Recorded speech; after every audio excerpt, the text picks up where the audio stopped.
Assalamualaikum, selamat datang di channel Anissa Warismi. Di video kali ini, kita mau bikin bolen pisang lilit tanpa coarse fat. Ini cara bikinnya gampang banget. Tekstur bagian luarnya renyah dan berlayar-layar. Bagian dalamnya lembut, moist.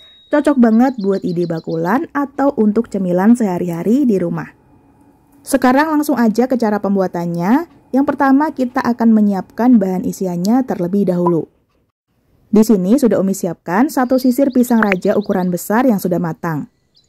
Pisang yang udah dikupas akan kita bagi menjadi 4 bagian atau menyesuaikan dengan ukuran pisang masing-masing ya. Kalau misalnya ukuran pisangnya lebih kecil bisa dipotong jadi 2 bagian aja. Setelah dipotong-potong jadi beberapa bagian, ini pisangnya akan kita tumis dulu. Siapkan wajan, nyalakan api kecil, kemudian kita masukkan sebanyak kurang lebih 2 sendok makan margarin. Kalau margarin udah leleh, masukkan potongan pisang. Potongan pisang ini akan kita tumis pakai api sedang sampai warnanya menjadi kecoklatan atau matang. Untuk membuat bolen pisang sendiri, pisangnya itu harus sudah kita proses seperti ditumis atau dikukus ya teman-teman, supaya pisangnya itu tidak terasa sepat. Pisang yang paling cocok dan paling enak digunakan untuk bolen pisang menurutku adalah pisang raja. Karena pisang raja sendiri teksturnya tuh kokoh, tapi sangat lembut, moist, dan rasanya juga manis. Kalau pisangnya udah kecoklatan kayak gini, bisa langsung kita tiriskan di atas tisu dapur, dan bisa kita sisihkan dan kita tunggu sampai dingin. Selanjutnya kita akan bikin adonan kulit. Yang pertama kita akan bikin adonan A atau water dough. Siapkan wadah atau bowl. Masukkan 350 gram tepung terigu protein tinggi. Tambahkan 20 gram gula halus. 130 gram margarin atau bisa diganti pakai butter atau bisa pakai mix margarin butter. Dan tambahkan juga 130 gram air. Aduk semua bahan A sampai tercampur rata. Dan kalau udah mulai susah diaduk pakai spatula, bisa kita lanjut aduk atau ulen dengan menggunakan tangan yang bersih. Aduk sampai semua adonan kalis dan terbentuk adonan seperti ini. Jadi ngaduknya nggak perlu sampai adonannya halus, yang penting adonannya udah tercampur rata dan kalis atau yang artinya sudah nggak nempel di wadah. Pindahkan atau simpan adonan ke dalam plastik atau bisa dibungkus dengan plastik wrap, yang penting adonannya tertutup rapat. Kemudian simpan di chiller selama kurang lebih 1 jam. Yang kedua, kita akan bikin bahan B atau oil dough. Pertama, masukkan 187 gram tepung terigu protein tinggi. Tambahkan 140 gram margarin atau bisa pakai mentega atau butter. Aduk margarin dan tepung sampai teksturnya menjadi bergerindil seperti ini. Dan kalau udah bergerindil, selanjutnya akan kita bantu aduk dengan menggunakan tangan yang bersih.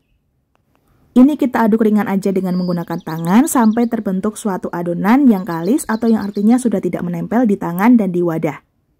Nah, kalau adonannya sudah tercampur rata dan kalis seperti ini, bisa kita simpan di dalam plastik atau bisa dibungkus pakai plastik wrap. Usahakan adonan tertutup rapat seperti ini, kemudian kita simpan di freezer selama kurang lebih 1 jam. Dan setelah 1 jam disimpan di chiller, kita ambil dulu adonan A. Jadi ini kondisi adonan A-nya ini dingin ya teman-teman, dan akan kita bagi-bagi menjadi beberapa bagian.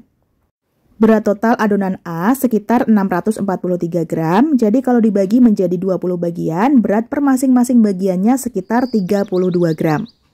Setelah dibagi menjadi 20 bagian, kita ambil satu bagian kemudian dibulatkan. Lakukan sampai semua adonannya dibulatkan dan usahakan kondisi adonannya dalam kondisi masih dingin. Dan kalau semua adonan A sudah dibulatkan, bisa kita sisihkan, jangan lupa tutup dengan kain bersih atau plastik bersih supaya adonannya nggak gampang kering, kemudian simpan di chiller. Lanjut kita akan ambil adonan B dari freezer. Jadi kondisi adonan B ini udah setengah beku. Berat total adonan B ini sekitar 330 gram, jadi kalau dibagi menjadi 20 bagian, berat per masing-masing bagiannya sekitar 16,5 gram. Jadi setelah ditimbang dengan berat kurang lebih 16,5 gram, langsung kita bulatkan seperti ini. Lakukan sampai semua adonan ditimbang dan dibulatkan. Supaya adonan nggak gampang kering, tutup dengan kain bersih atau plastik bersih. Kita ambil adonan A dari chiller. Ini prosesnya harus cepat ya teman-teman, supaya adonan A dan adonan B tidak cepat leleh. Kemudian kita ambil juga adonan B. Setelah adonan diambil, jangan lupa kita tutup lagi. Letakkan adonan A di alas kerja dengan posisi yang kurang mulus berada di bawah, kemudian kita gilas tapi jangan sampai terlalu tipis. Nah, gilasnya cukup seperti ini aja dengan ketebalan kurang lebih setengah sentimeter. Kemudian kita letakkan adonan B di tengah-tengahnya dan kita tutup adonan B dengan kulit adonan A. Kita tutup sampai benar-benar rapat dengan cara dijepit-jepit, kemudian kita rounding sebentar supaya rapi. Dan kalau semua adonan B sudah dimasukkan ke dalam adonan A, selanjutnya bisa kita tutup dan kita simpan lagi di chiller. Jadi harus kita usahakan kondisi adonan selalu dingin. Kita ambil satu bagian aja, jadi yang lain kita simpan di chiller, yang satu bagian akan kita bentuk. Cara ngebentuknya gampang banget. Pertama, kita pipihkan bagian yang agak kurang mulus berada di atas. Kita pipihkan dengan ketebalan kurang lebih setengah sentimeter. Saat memipihkan, usahakan perlahan-lahan aja supaya adonan B tidak bocor. Lipat kedua sisi adonan bertemu di tengah-tengah. Kemudian kita gulung perlahan-lahan. Bentuknya jadi seperti ini ya. Agak dipipihkan bagian ujungnya, kemudian ini bisa langsung kita gilas kembali. Cara menggilasnya dari tengah ke depan dan dari tengah ke belakang supaya hasilnya lebih rapi. Untuk menggilas adonan bolen jangan terlalu ditekan, jadi agak ngambang gitu aja. Dan untuk menggilasnya juga secara perlahan-lahan aja. Kalau misalnya masih susah digilas, bisa kita istirahatkan dulu adonannya dan kita bentuk adonan yang lain. Kalau panjangnya udah sekitar 8-10 cm, kita lipat sisi kanan, kemudian kita tumpuk dengan sisi kiri. Kalau lipatan pertama tadi hanya bertemu di tengah-tengah, kalau lipatan kedua ini harus saling bertumpuk ya teman-teman. Kemudian kita gilas lagi, gilasnya perlahan-lahan dari tengah ke atas, kemudian dari tengah ke bawah.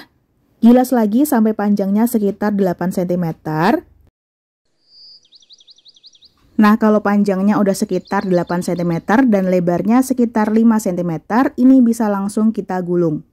Saat menggulung, usahakan permukaan yang agak kasar berada di atas dan permukaan yang agak halus berada di bawah. Setelah digulung, bisa kita sisihkan dan lakukan hal yang sama untuk semua adonan. Adonan yang sudah digulung, jangan lupa kita tutup pakai plastik wrap supaya nggak gampang kering. Kemudian, simpan adonan ke dalam chiller selama kurang lebih 1 jam baru kita bentuk lagi. Setelah kurang lebih 1-2 jam disimpan di chiller, ini adonannya agak keras. Tapi nggak apa-apa, ini langsung aja kita ambil satu bagian adonan dan sisa adonan yang lain akan kita simpan lagi di chiller. Jadi usahakan adonan harus dalam kondisi selalu dingin ya teman-teman, supaya nanti saat proses pemanggangan dia akan mengembang dengan sempurna. Pipihkan adonan secara perlahan-lahan sampai panjangnya kurang lebih 15 cm dengan lebar kurang lebih 10 cm. Letakkan pisang yang sudah ditumis, kemudian keju cheddar yang sudah kita potong memanjang. Tambahkan selai coklat. Kemudian kita tutup lagi dengan tumisan pisang raja. Lipat bagian ujungnya, kemudian kita rapikan bagian samping, agak kita tutup ya teman-teman. Kemudian kita gulung 1 kali. Sisa adonan akan kita potong-potong. Dan setelah dipotong-potong, bagian ujung kiri dan ujung kanan potongan akan kita lipat. Ujung kiri potongan akan kita lipat ke kanan dan ujung kanan dari potongan akan kita lipat ke kiri. Ini fungsinya untuk menutup adonan supaya nggak gampang bocor. Kalau udah seperti ini, lanjut kita gulung. Kita gulung perlahan-lahan aja sampai ke ujung. Untuk ujung potongan bisa kita tarik dan kita letakkan di agak tengah. Lakukan juga di ujung potongan yang lain. Nah udah, ini cara ngebentuknya gampang banget. Langsung aja bisa kita letakkan di atas loyang. Untuk bahan olesan, di sini Umi gunakan 1 butir kuning telur, tambahkan dengan 1 sendok makan susu cair, kemudian aduk sampai rata. Kalau udah rata, langsung aja kita oleskan di atas permukaan bolen. Oh ya, selagi menunggu adonan dibentuk, adonan yang lain tadi Umi simpan di chiller ya teman-teman supaya margarinnya nggak gampang leleh, jadi nanti saat dipanggang dia bisa mengembang dengan sempurna. Setelah disusun di atas loyang yang sudah dialasi pakai baking paper, selanjutnya bagian permukaan adonan bolen akan kita oles pakai bahan olesan yang sudah kita siapkan sebelumnya. Oles merata di seluruh permukaan adonan bolen, dan olesannya ini bisa 1 kali oles atau bisa juga 2 kali oles supaya hasilnya lebih cantik. Nah ini prosesnya mirip-mirip kayak kita ngoles nastar, kita pakai kuas yang kecil aja supaya olesannya merata. Tambahkan topping meses dan juga keju. Jadi toppingnya ini Umi sesuaikan dengan isian di dalamnya. Tadi kan isinya coklat sama keju, jadi untuk toppingnya Umi tambahkan meses dan juga keju parut. Setelah ditambahkan topping, penampakannya jadi lebih menarik dan ini adonan bolennya sudah siap untuk kita panggang. Sebelum dipanggang, pastikan ovennya sudah dipanaskan dulu ya selama kurang lebih 5-10 menit supaya suhu dalam ovennya stabil. Masukkan adonan ke dalam oven. Gunakan rak tengah atau rak bawah. Untuk yang rak tengah, Umi gunakan loyang bawaan dari oven supaya panasnya lebih merata. Panggang adonan dengan suhu antara 185 sampai 190 derajat Celcius selama 40-50 menit atau sampai matang menyesuaikan oven masing-masing. Jangan lupa posisi kipas atau blowernya dimatikan dan pakainya ini api atas bawah.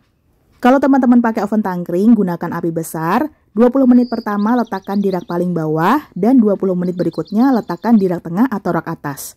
Dan setelah dipanggang sekitar 40-50 menit bisa terlihat ini adonannya mengembang dengan bagus, permukaannya juga berwarna kecoklatan, cantik banget.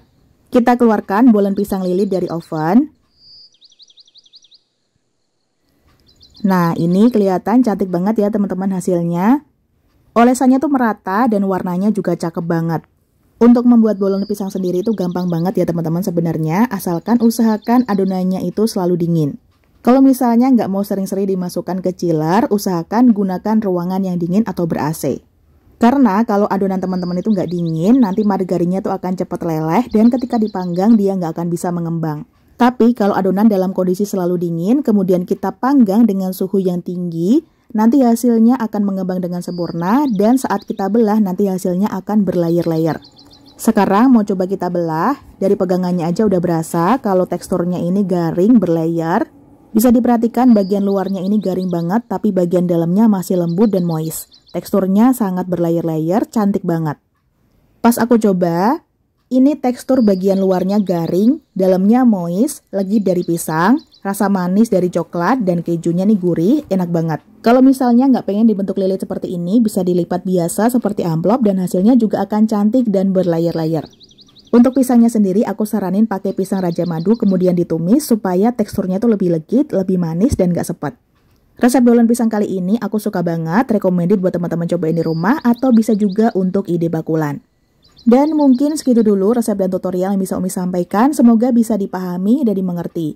Terima kasih udah nonton videonya. Wassalamualaikum, semoga bermanfaat. Sampai jumpa di video selanjutnya. Selalu sajikan masakan yang enak dan sehat untuk keluarga tercinta. Selamat mencoba di rumah.